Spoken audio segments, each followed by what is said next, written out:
Hey guys, my name is Heather Lindsey. And my name is Cornelius Lindsey. And I'm so excited that you landed on Life with the Lindseys. This is so exciting. This gives us an opportunity to share our life with yours. Yes, we're going to be talking about everything from entrepreneurship to ministry to your purpose to why you are here, family, parenting, relationships, marriage, sex, you name it. We are talking about it. So thank you so much for joining us today with Life with the Lindseys. Enjoy it.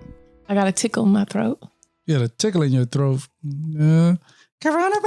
It's not the virus. It's the pollen. I went outside before I recorded. I don't know why I did that. Yeah. Really, baby? Yeah. As much as you were hacking last night, I almost gave you a mask. You was in there like I do not recall any of what in the you were talking bathroom. about. I don't recall any of that. I wasn't even coughing. Yes, you were. Anyway, what are you doing? You drinking some of that vegan tea or whatever you're doing? I just want to know why. What do you have against vegans? I don't have anything against like vegans. you get real aggressive. No, I don't get aggressive. I just feel like vegans are very entitled. You guys don't give us the thank you that we deserve as meat eaters. Oh gosh, here we go. We're helping you. Yep. I mean, think about it. We're basically eating what you eat. That's what we're doing. You're welcome. No, you're welcome. There'd be a lot less pollution if we didn't kill animals for food. But you know what? This podcast is not about that today. Today we are going to focus. I love y'all. We're going to focus. Don't be sending Peter.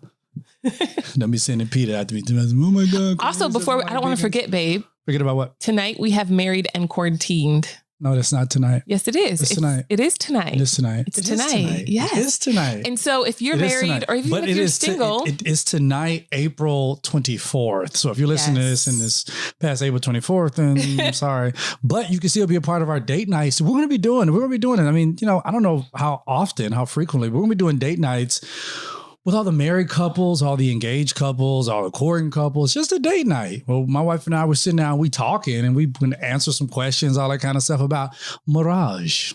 Yes. So you guys can sign up. Head on over to our Instagrams. Yeah. And we also put it on our Facebook pages. But if you click the link in our bios, you can register. It's totally free. Always will be.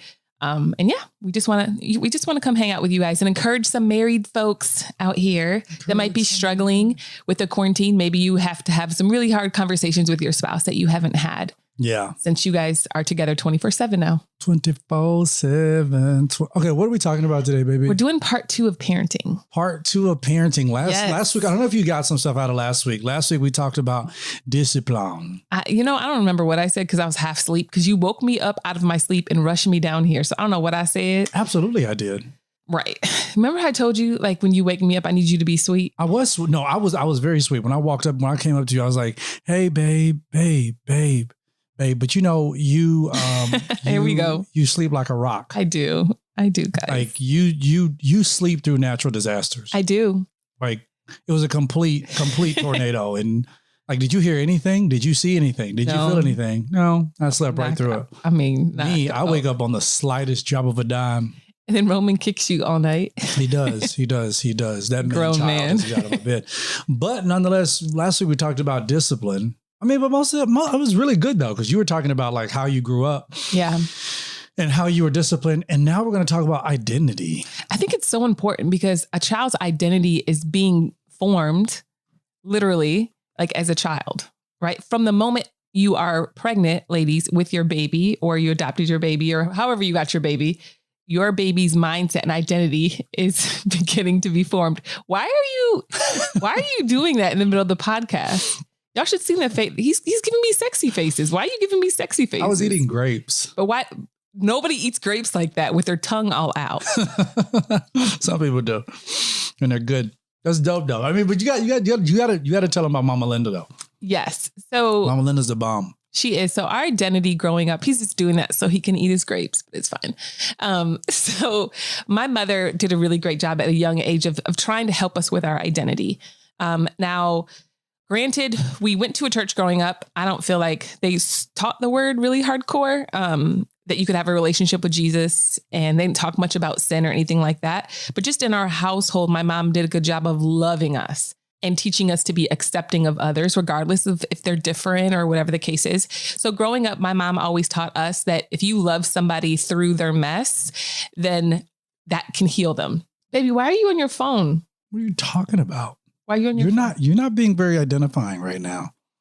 You knew that was going to be a trigger for me. Absolutely not.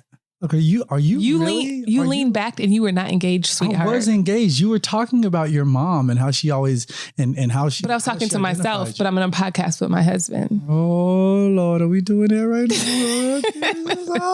We're gonna save that. We're gonna save the conversation for tonight. For the Married in Quarantine. But my mom did a good job of that. Now my dad and I didn't talk a whole lot growing up. I think he kind of felt like I was a spoiled brat. Now my father's passed away, and he passed away when I was a teenager, so I didn't get to know him as an adult. But I'm sure we would have got along great. But as a teenager, I was kind of, I hated everybody. But my mom just loved on us the best that she could. But now coming from a Christian perspective, actually, why don't you share yours and then we can come from a Christian perspective of like us, how we are intentional with our kids and giving them identity. Yeah. Well, man. So I grew up in a little small town, Mississippi. And there isn't much. I mean, I'm gonna give it to you. I'm gonna give it to you within my context, and maybe some of those who are listening will be able to understand this within my context. So, I'm not saying this is all Black community, but a lot of times in the Black community that I know within my context, it's not a lot of praise. There isn't a lot of, you can do it. There isn't a lot of, you got this. I mean, even a lot of our nicknames are somewhat, I would even say derogatory. And it's almost like, they're almost like put downs, like, yo, come here, chubby. It's like, but you know what? That makes come here, fat boy, Just insert this thought really quick. I watched Bebe's Kids with my husband for the first time last week. I was trying to introduce you to Black culture. You're welcome. But I think that's a great example of kind of the tearing down because absolutely. But I feel like that's the identity of Black people as a child, right? Well, I mean, not all Black people. I think again, it's within the context. And I think in a lot of contexts, there is not a lot of building up. There is not a lot of edification.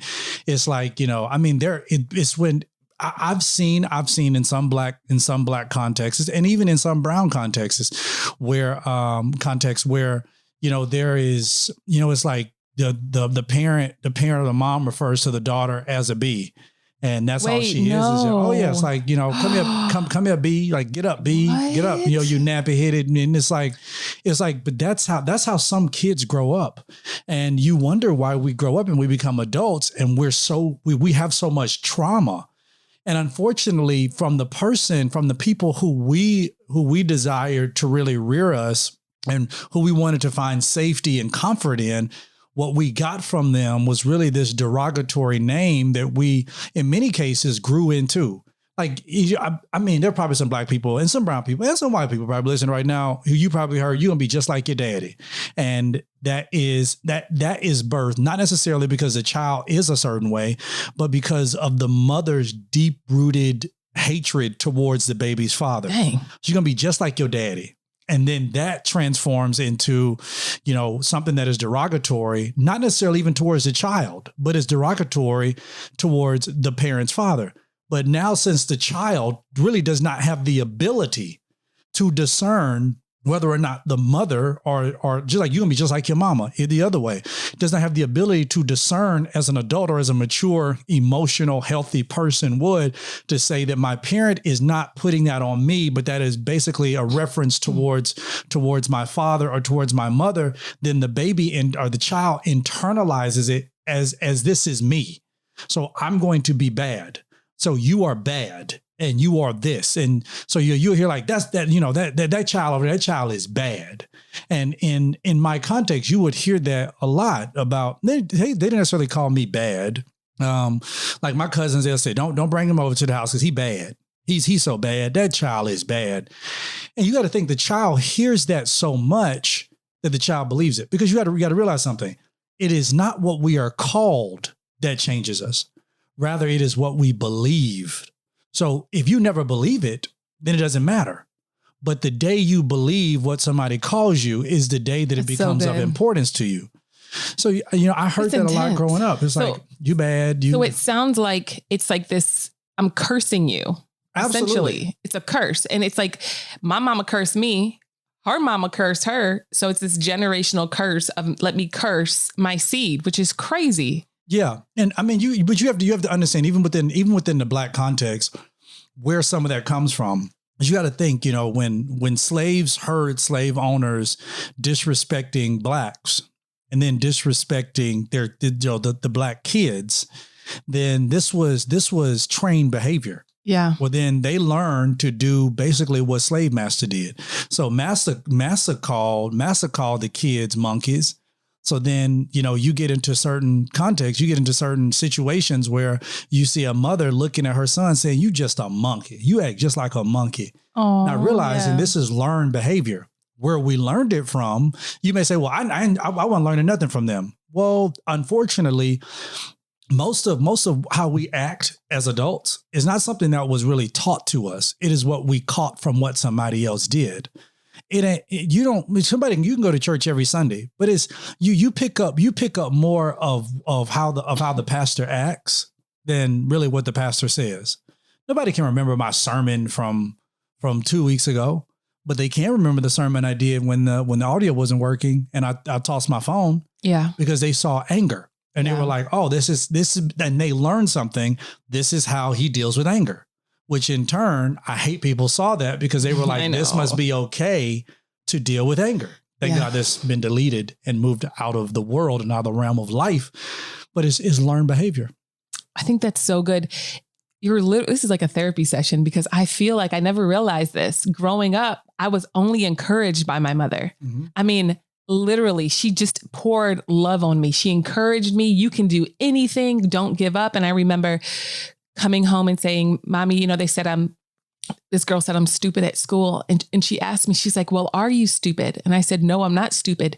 She's like, if you know that you're not stupid, you can't accept the lies from what other people said about you. Absolutely. And so growing up, I was always encouraged. You can do sports. Don't give up. Even when I was going through my super heathen period where I was like sneaking out of the house, even when I go back to, stealing from Sears, if you listen to our earlier messages, my mama only encouraged me to like keep going. And I wonder if now as an adult, I still believe the best, right? Yeah. And I look on the bright side. It's going to be okay. But I wonder if my mother's words created this foundation in me as a child that I'm going to be okay and things are going to be fine and it's going to be great.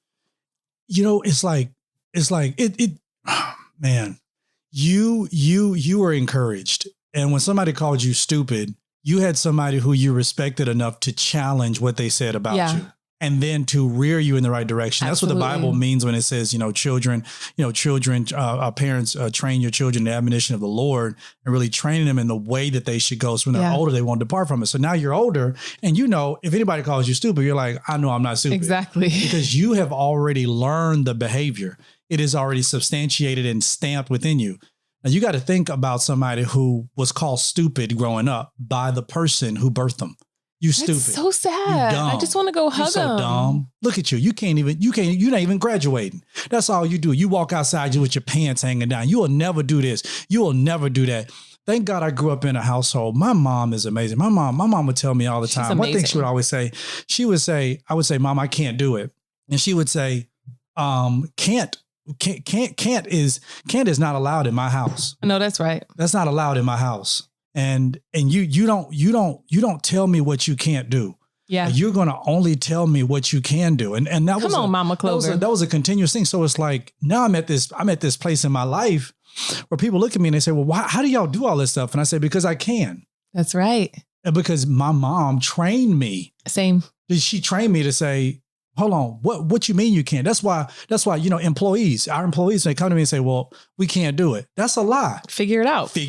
That's how I grew up. Figure it out. And that's everybody who works for us. They're like, oh my God, we can't tell them we can't because we're going to say, figure it out. Exactly. Like, why are you telling me? That's why I hired you. I mean, shoot, figure it out. If you need wood from Israel, figure it out. You better use a boat. Go get it. I don't care what you do. But can't is not in the vocabulary. So how we're raised and that identity we have as children and we receive from parents and we receive from influential people in our life, it means something. That's why it means so much when somebody comes up to you, especially a pastor, somebody like that, who gives prophetic words that encourage. Because if somebody who you respect, it's like you just spoke something into my life. Now, I think we want to double back around to something that we were talking about. So babe, I want you to answer this right after this, but what do you really feel?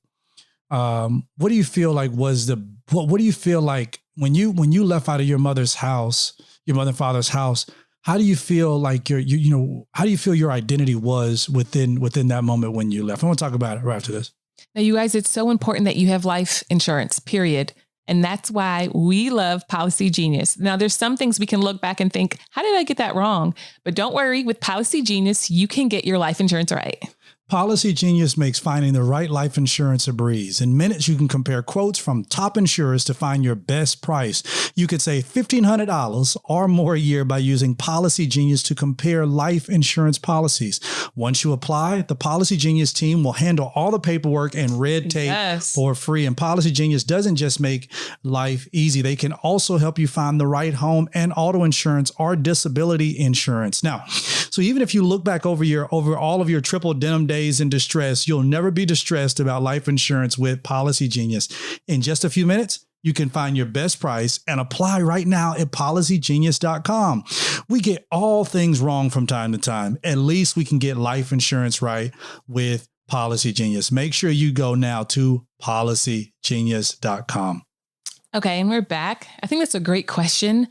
To be honest, I felt very loved by my mother. And I had a ton of female friends. I'm the type of person that could go into a class and invite 10 people to my dorm and they'll all show up. Like, I've always been able to get along with women really well. I had a great relationship with my mother, but I found as I got older, my identity was lacking with my father. By then he had already passed.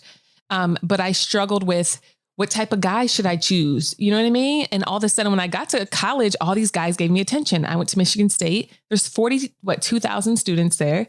I wasn't never really around Black people in general. Now all these Black men are showing me attention. I had no Black men really growing up around me. And so my identity was wrapped up in the attention of men because I wanted their approval. Like, they were calling me pretty and I liked it because my dad didn't say much to me growing up, right? We just didn't have a strong relationship. So I was looking for somebody to give me worth, not from a female, but from a male's perspective, because I felt like that was lacking for me growing up. The enemy does one thing well. He knows how to convince us to feel a very legitimate need illegitimately. Yeah, sure. And so when you don't receive something, then you go out and search for what it is that you want. Yeah, that's right. And so since you didn't receive that from your father, then it's like, well, I need to go find that in somewhere else. And that's what a lot of people do. Mm-hmm. Because you don't know who you are, then ultimately you go in search of really trying to find yourself. I know some people who think that they are, I mean, it's almost like you think you've arrived at your place of life, whatever it is, and you don't even realize that you really don't even know who you are. That's good. Like, I know a lot of people who lack identity. Think about it for just a second.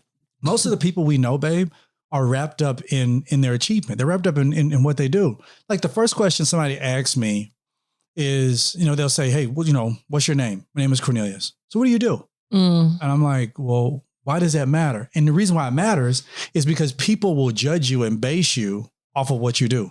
Yeah. So if I were to tell them, they'll measure you. Yeah. They'll say, if I was telling them, I'll say, hey, I pick up, I'm a janitor. And they'd be like, oh, okay, you're a janitor. But then if I said, I'm a CEO, I'm the CEO of Coca-Cola. Oh, great. Because now in their mind, they perceive this is a great association. This is a great relationship. So people judge others based on their identity in the relationship. The problem with that is that we are not what we do. We are who we are. We are human beings, not human doings. I am a human being, and what I do comes out of who I be. I know that's not correct English, but what I do comes out of who I be, and not the other way around. It's not what I be comes out of what I do. And people, we go through grade school, elementary school, middle school. So everybody asks you, what are you going to be when you grow up? What are you going to be when you grow up? What are you going to be when you grow up? And then you get into college and people are like, well, I'm jumping from this major to this major, this major, this major. And they're like, I can't figure it out. Why? And you feel so stressed out trying to figure out life. Why? Because you don't even know who you are. And you're a doctor, but you're not really, it's like, that's not even who you are. Yeah.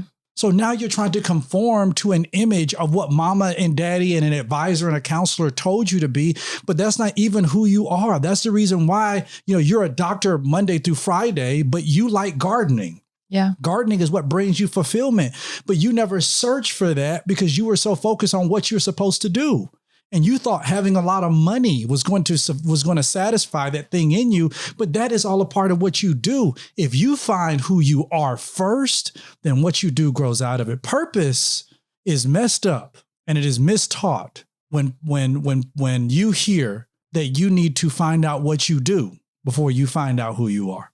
I love that. I remember when Logan was 4 years old, I was filling out this little thing for his homeschool. And I wanted him to hold this little sign for his first day. And I said, and the question was, what do you want to be when you want to grow up?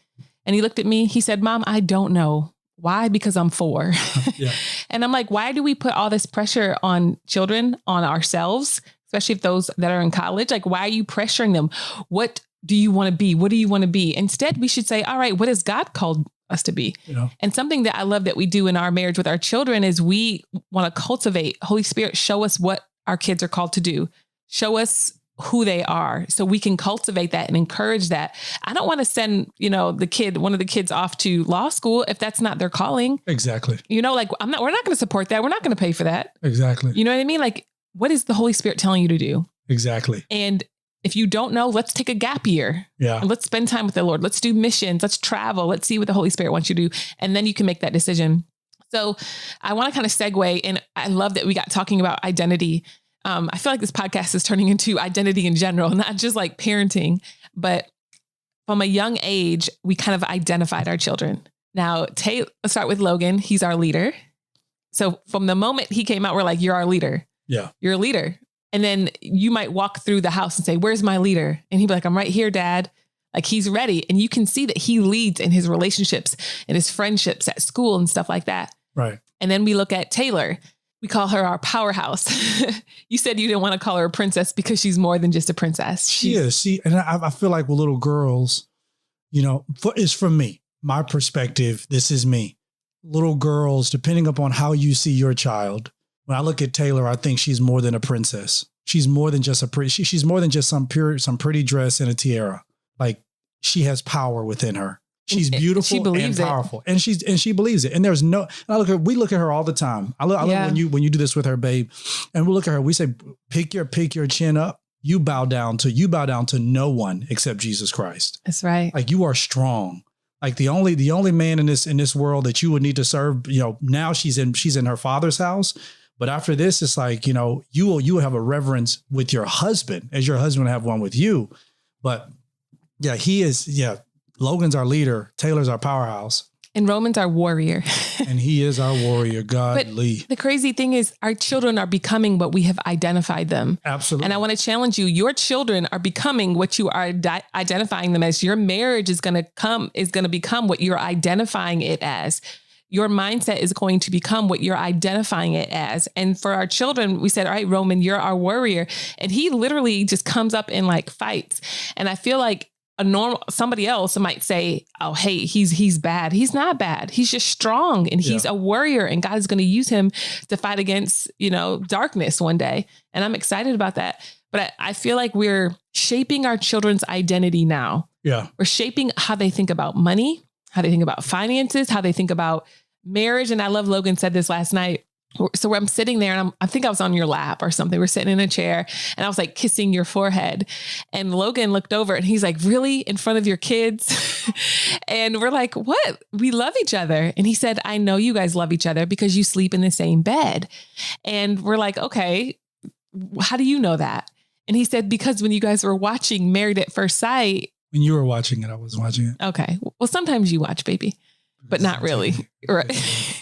But he said when you guys were watching Married at First Sight, the couple didn't love each other, so they didn't sleep in the same room. And I'm like, I cannot believe he was paying attention to that. Yeah. But it's so true. Our children are watching our marriage, and I want them to see us be affectionate. When they grow up, even with our disagreements, we have not intense disagreements, but we have hard conversations at times in front of the kids.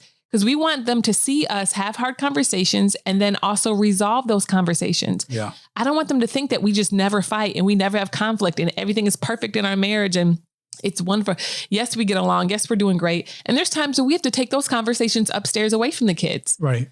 But I love that they're seeing a healthy marriage because whatever model they see in us, they're going to take that on when they get older and they're going to marry somebody based on the model that they've seen. Yeah. And the reason why we take it upstairs is because with the kids, the content they don't need. Yeah. But the context they need to understand. You need to understand that in relationship, there will be disagreement. Yeah. And you need to learn how to disagree with somebody honestly, in a very healthy way and also a very respectful way. So you need context.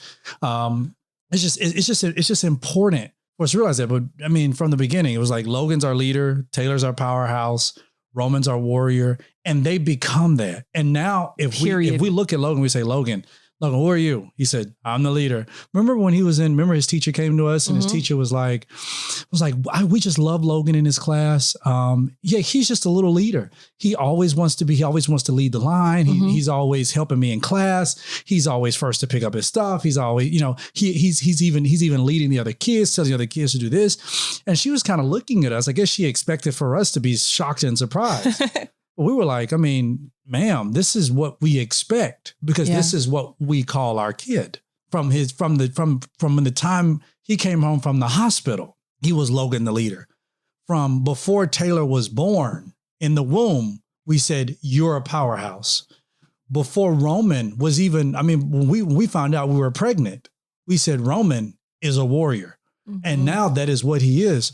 So you have to think, if you are calling your kid stupid, dumb, you bad. Like I look at our kids and we make sure they know, listen, you are not bad.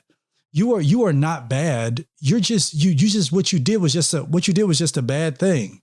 What you did was just a bad thing. You did a bad thing when you did that, but that doesn't mean you're bad. You're not identified as bad. You're not a bad person. Or I have to be cautious when I look at my kids and I say, I'm disappointed. Because I don't want them to think they're a disappointment. It's real. What you did was disappointing. Yeah. But I'm still proud of you. Yeah. And that identity is so important. I have a scripture I want to read. I want to read that right after this. It comes as no surprise, we're all stuck in the house. The great thing about it is I've been seeing you, baby, you be over there and you be running with your phone. Getting snatched, baby. Be working all out and do all that kind of stuff. And the great thing is that we're just sitting at home. A lot of us people just sitting at home, binge watching TV, and we want to come out of this quarantine healthy. We want to come out of this thing looking good, and we want to avoid the complacency. The great thing is that OpenFit offers personalized workouts, and we can even take classes in the comfort of our own home. I love it. OpenFit is a new fitness streaming service that allows you to work out from home in the comfort of your living room in as little as 10 minutes a day. It's really cool, y'all. I've been using it for a while. It offers 350 brand new live workouts every single week, from bar to Pilates, cardio, strength training, and yoga. Now, I love that I can sculpt my body in the convenience of my own home. I'm of a six pack after all this, babe. Come on. And then I love that it's affordable and accessible. And I love that you get what you put in. You can see results within the first 30 days. OpenFit has changed the way that we work out, and texting my code LWTL to 505050. That's 505050. Everybody else out there, 505050. 505050. Text the code LWTL to 505050. You can join me on a personal fitness journey, personalized just for you.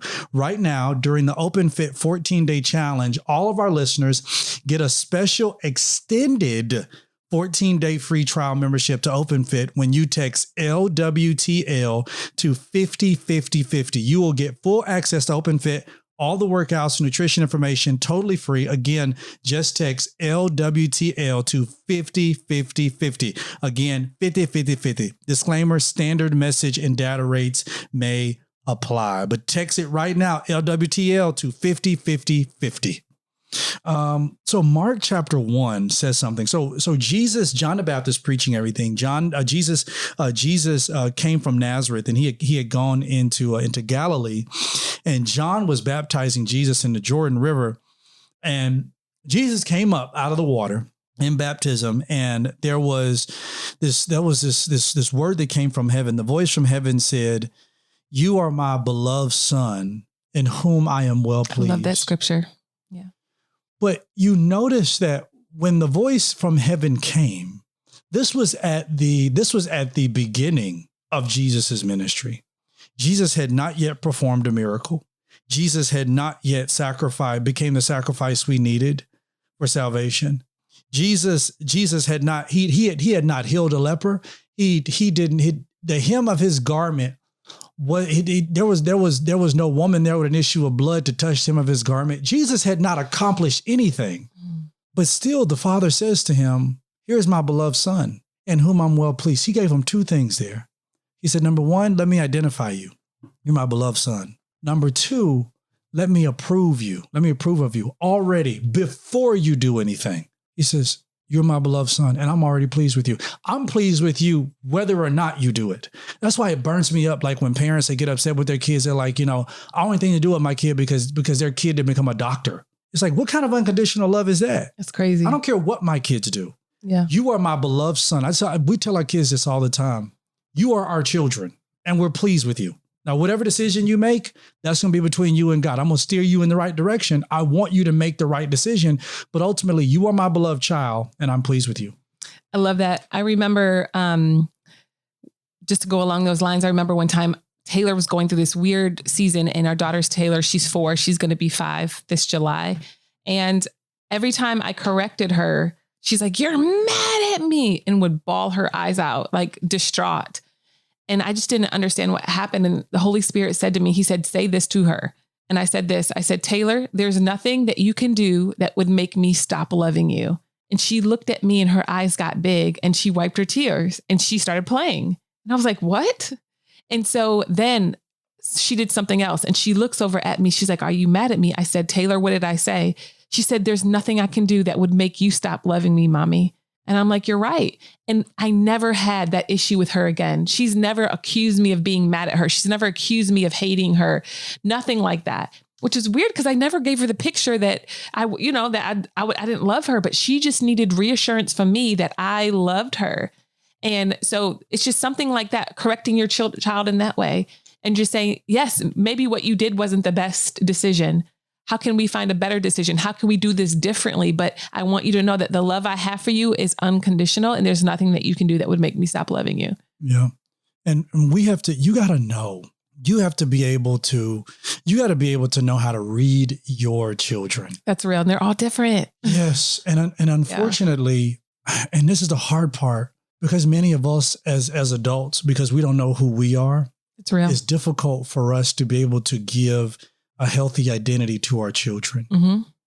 So that's why people look and they say, "My kid's in the terrible twos." I like what you said, babe.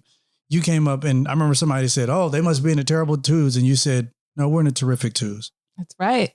We're in the terrific twos. And I thought, wow, you know what? It's all about perspective. It really is. I look at my kid and I can say, "Dang, you just did that. You did that. You did this. You did this." And I'm thinking, no, you're not a bad kid. This what you did was just a bad thing. But here's the thing. It's not a big deal because we can clean it up. And I want to show you how God works it out when we clean it up. Yeah. Like, we don't want to have to clean it up. Next time, let's be cautious. Let's use wisdom. Let's learn from this. But just in case you drop it again, it can be replaced. Yeah. This can be done over. So I really like that perspective. Unfortunately, a lot of us, we just aren't healthy enough to really identify ourselves and really begin to identify our kids. Yeah. So our kids, babe, are growing up. Thankfully not ours, but you got kids that are growing up right now. And that's what breaks my heart. You got kids that are growing up and they don't know who they are except what they've been called. Like, you the just bad names they've been called. Yeah. Like when I was in school, I remember hearing mothers look at their daughters and say, "You're a mattress. Everybody lay on you." What? Oh yeah. Oh my gosh, I would cry. I remember it would break my heart in certain areas, in certain neighborhoods. I would see that, and I would already see this sense of anger and hostility in the child.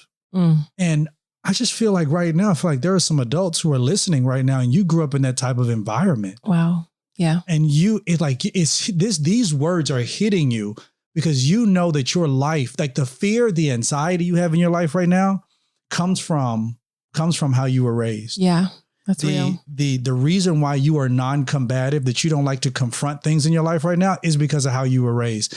Like there are a lot of things you can identify in your life right now to say, I wish I had that same spirit to say, I can do it, because I always think I can't. Because that came from a place, from somebody always telling you, you can't do that. You can't do that. Like when we moved to Atlanta, we moved to Georgia, we moved from Mississippi to Georgia. They put me in this remedial English class. And I remember, I don't even know if anybody, I don't remember how many people in the class could even like read. And that was 9th grade English. Wow. And then it was like, I remember going home and my mom was like, well, you need to get out of that class because you can do more than that. And then I remember going to the teacher, and the teacher was like, well, I don't know. And then she heard me read like a paragraph out loud and was like, yeah, you don't deserve to be in here. Then she moved me to regular English. And then my mom came back. My mom was like, but you can do more than that, baby. I don't know why you won't go higher. And so I eventually went from this remedial English to honors English. That's amazing. And I kept pushing myself because I had somebody who would constantly say, you can do it. We need that. Yeah. We have to raise up the next generation, and we got to raise them up to be strong. It bothers me when I hear elders talking about millennials, because I think to myself, it was your responsibility to raise us up the right way. And whatever you see is a product of what you created. So don't talk about how bad we are. Yeah. When you are not a part of the solution. Yeah. You know what I mean? Yeah. You trashed us this whole time. You trashed us the whole time. And now we can recognize how bad you trashed us in the same way. We're getting therapy. Yeah. Now we have to get therapy because of how bad you left us out there. So now I look at the generation coming up behind me and I'm like, I can't do that to them. That's right. We have to raise them up the right way. I remember I was playing baseball with Logan and he kept missing the ball every single time. And he just threw the bat down and he said, I just give up. I can't do it. And I looked at him. I said, you're a Lindsey. We don't quit and we don't give up on things that we know we need to do. And he looked at me and I said, I want you to close your eyes and I want you to imagine yourself hitting this ball so hard that you get a home run. And he looked at me like I was kind of crazy and then said, okay, mommy. And he closed his eyes. And do you know, he hit every single ball after that. There was like maybe 6 or 7 balls that I threw. But then his confidence started to grow. And he said, you know what? I can do it. He just needed that coach, that person to be that you are enough. And it's like when their confidence is wrecked, it's like, okay, where did that come from? It came from somewhere. And now let's encourage them that they're not going to be perfect, but they still need to try and they don't need to give up and quit. Right. Did you want to say something? I was going to say this, baby. And it's so great you brought that up. Words create pictures. Yeah. And I know the church don't like to talk about meditation, but I mean, hey, it's in the Bible. Meditate on this word. Meditate on the word. Make your way prosperous. Was it Joshua 1:9? 1:9. Meditate in the word. Meditation is in the word. That's the reason why you meditate on the word is because, and the reason why you meditate on it is because it helps to build up. It helps to edify you as a building. The reason, let me give it to you practically. So what happens is you hear a word and then you immediately in your brain think a picture. Yeah. So what Logan was doing, every time he missed it, he thought not good enough.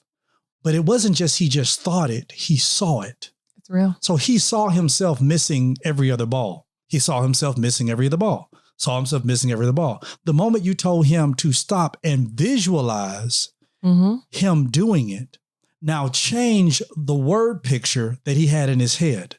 So now the way he saw it matched up with his ability to do it, because it wasn't that he couldn't do it. Yeah. It's just that he didn't believe he could. Yeah. So now his ability matched up with his belief. And then when the ball came, it matched. The problem is that you look at a kid and you say, you're bad. So the picture the kid has in their head is they're bad, which can be corroborated by the music they listen to, by the stuff they watch, by the people they hang around, that confirms to them that they're bad. Yeah. Because nobody else is coming along to reassure the child you're not bad. So now the child has a picture in his or her mind of how he or she is supposed to be. Yeah. So now the child lives a life based on the word picture that was in that person's head. It's so good. And now you're like, well, I hate you. I don't know why my kid acts this way. You created it. Jesus. You created it. You called those things that be not as though they were. And here's the crazy thing. Your kids only believe what you said. Come on. That's all they believe. That's so good. And how you, not only what you said, but how you feel towards them. Mm-hmm. So if you have a favorite child, maybe you ignore one child, you push them away. Maybe that one child looks just like their daddy who you hate. Or maybe they're a daddy's girl or a daddy's boy, and you just push that child away and you push them away. That's creating an identity in them of rejection, of abandonment that they're not going to only carry as children, but as into their adulthood. And now they're going to have to go through therapy and counseling and to Jesus and do all these things to now heal from your brokenness that you've passed on to your child. I don't know about y'all, but I want to pass on legacy, right? To our children. I want to pass on more than just money to them. I want to pass on a good mindset. Some healed, some emotional health. Yes. Good emotional health. I want you to be healthy. I want them to see a healthy marriage, right? I want them to see that. And it's ironic. Actually, let's take a break really quick, and then we're going to jump into what I wanted to talk about. Okay, babe. So I've been noticing you're drinking this liquid IV on a regular basis. I know it helps with dehydration. I love it. It helps with dehydration because a lot of people struggle with that. 3 out of 4 people struggle with dehydration. Now, I have been dehydrated before. Some of the daily dangers of dehydration include headaches, dizziness, brain fog, muscle fatigue, muscle cramping, and all that other bad stuff. You know, proper hydration, it really can boost your immunity. Liquid IV, it provides the same hydration as drinking 2 to 3 bottles of water. I love it. It contains 5 essential vitamins, more vitamin C than an orange, and as much potassium as a banana. Come on. This is healthier than traditional sugary sports drinks. I love it. It is like, I like to, when I was flying, I would drink it before a flight and also after a flight. I work out consistently. So I drink it before, I sip it before my workout, and I also sip it after my workout. It's absolutely amazing. And here's the thing, I feel so much better after I have it. Now here's the thing, you can get 25% off when you go to liquidiv.com and use our code LWL at checkout. That's 25% off anything you order on LIV on Liquid IV's website. Just go to liquidiv.com and enter promo code LWL and save 25% and get better hydration. That's liquidiv.com, promo code LWL. Don't wait. Start properly hydrating today. It's ironic, babe. I remember one day I was talking with Logan and I was just like, so how you doing? He said, things are hard sometimes. And I'm like, really? What's so hard, baby? And he said, Mommy, it's so hard to lead. It's so difficult to lead. He's like, I know you guys call me a leader, but it's so hard to lead. And I'm like, I can totally relate because Mommy and Daddy lead as well. And it's so hard. And he said, Taylor doesn't listen when I try to tell her what to do. And Roman just throws things. And he's just like, I'm so frustrated. And I was able to show him another side of leadership. Just because we've called you these things does not mean tests and trials don't come with it. Mm-hmm. So I'm so excited about being able to share and teach the kids as we go in and out. And sometimes people say, oh, Heather, how do you teach your child the Bible? How do you teach? I believe just like Jesus did, as he walked, he taught as he went. Yeah. And as we go throughout life, we'll have opportunities to teach our children. But the thing is, they're looking at us as the very first Bible they're ever going to read. Yeah. So we have to be examples to our children as we go and as we go about life of what it looks like. The Bible's very clear. It says you teach them kids, and you're going in and you're going out. That means informal and formal. Yeah. That means if you want to have a classroom, have a classroom. If formal teaching is Sunday school, that's formal teaching. But that's not only teaching. Teaching is also when you go outside and you say, son, look at them birds up there. Look at them birds of the field. Look at the blades of grass. Look at them lilies over there. The birds didn't have to labor for those worms. Yeah. God brought those worms up to the top so that the birds, when they woke up in the morning, would have food. Don't you know, son, that you're worth more than just that sparrow? You're worth more than just that. Like, son, you're worth so much more than this. And that's being able to teach them and you're going in and you're going out. Let me say this to you parents. To you parents who are listening to me, you can do this. You can do this. You don't use the excuse, well, I didn't have it. I didn't have it. I didn't have it. I didn't have it. Well, that's great. I mean, it is what it is. You didn't have it. But here's the thing. We can't play the blame game anymore. What we're going to do now is we're going to give our children what some of us didn't have. If you didn't have it, we're going to give our kids what we didn't have. But in the interim, I don't want you to think like you have to pour out of an empty cup. Because I think that phrase can be somewhat unfair and just saying, well, just kind of give your kids what you didn't have, because you're almost like, well, I don't have it. How can I give my kids something I didn't have? So that's what I want you to do. With everything within you, go get some help. That's as good. Much as possible to help deal with your own trauma, because unfortunately, broken people break people. That's good. And there are so many broken people out here in the world today, and they're broken and they're breaking people. And here's the crazy thing. Then they get microphones. And then they amplify their brokenness, and they're just breaking more people. Yeah. And they're breaking marriages, and they're breaking self-esteem. They're breaking up identities. They're breaking up stuff. They tell me I'm breaking up the devil. No, you're breaking up people.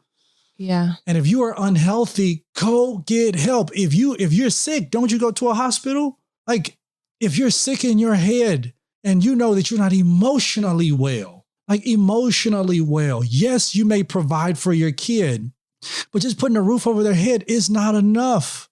Like, what they need from you is they need an identity, not just one you can teach them, but one they can see in you. Yeah. Let them see you being strong. Let them see you loving your husband. Let them see you loving your wife. Husbands and wives, let them see you kissing. Let them see you touching on each other. Let them see something that is healthy that maybe you didn't see. Instead of, in Black community again, you were a child, stay in a child's place. I hated that growing up, and I hate that now as an adult. Yeah. You're a child. Go back over there to a child's place. I'm like, but you have to understand something. As a child, and I get it, some content is too sensitive for them, for their ears. But even now I look at my kid and I'm like, well, yes, you are a child, but in the same time, you're going to be an adult.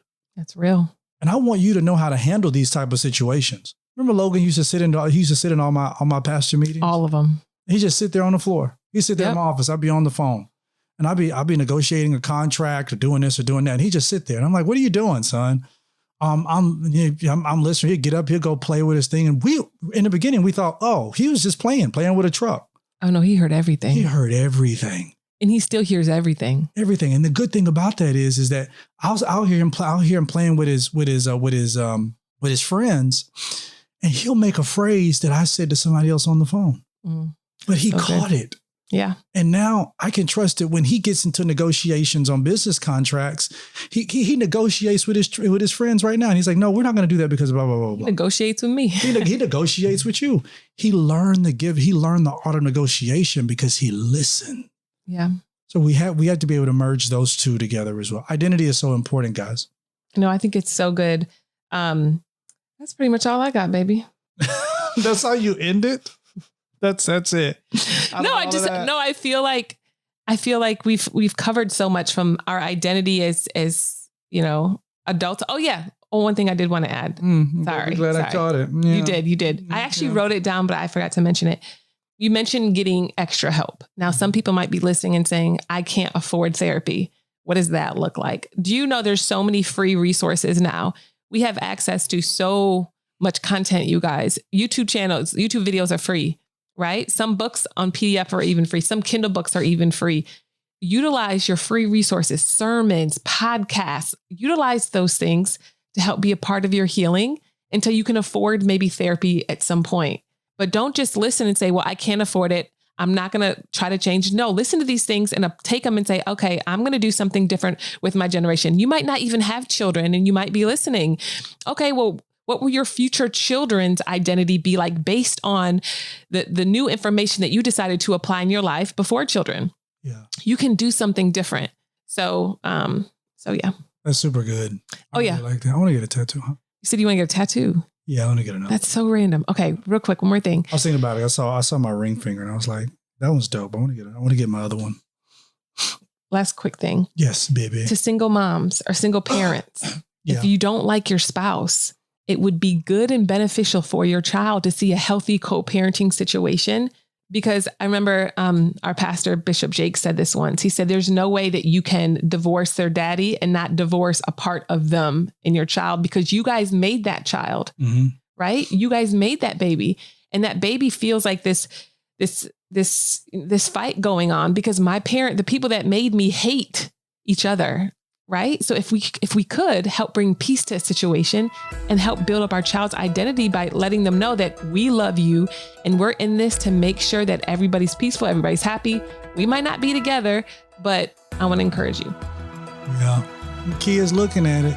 They are. They're going to build up a future based on the present that you show them. That's it. So make it good. Be a good gift giver. Okay. Well, we'll see you guys tonight in a couple hours. So 9:00 tonight, you guys have to register. It is free. As we said, Married in Quarantine is free. That's our Instagrams. My Instagram is, this is Cornelius. Mine is Heather L. Love. And even if you don't have Instagram, go on Instagram, search our profiles. Facebook. Or go to Facebook. We'll post it there too. Go to Facebook. But join us tonight. It's totally free, but it's on a private link.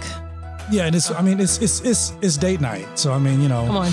It's for we doing it for the married folk. We're doing it for the people who call it up. Now if you out there, you say, well, I'm single, what you gonna do for me? Y'all hold on. We got you. I know. We got you. Just right now, we gotta take care of it. Because we got people out here domestic violence in and stuff. I'm like, come on, y'all. No, we gotta stop. We gotta get healthy. It's healthy marriages. But nevertheless, y'all, we appreciate it. We love y'all. As always, make sure you share this with your family and your friends. Thank you so much for subscribing. We love y'all. Stay home, stay healthy, and stay encouraged. This is Heather and Cornelius Lindsey over and out. Love y'all. Bye.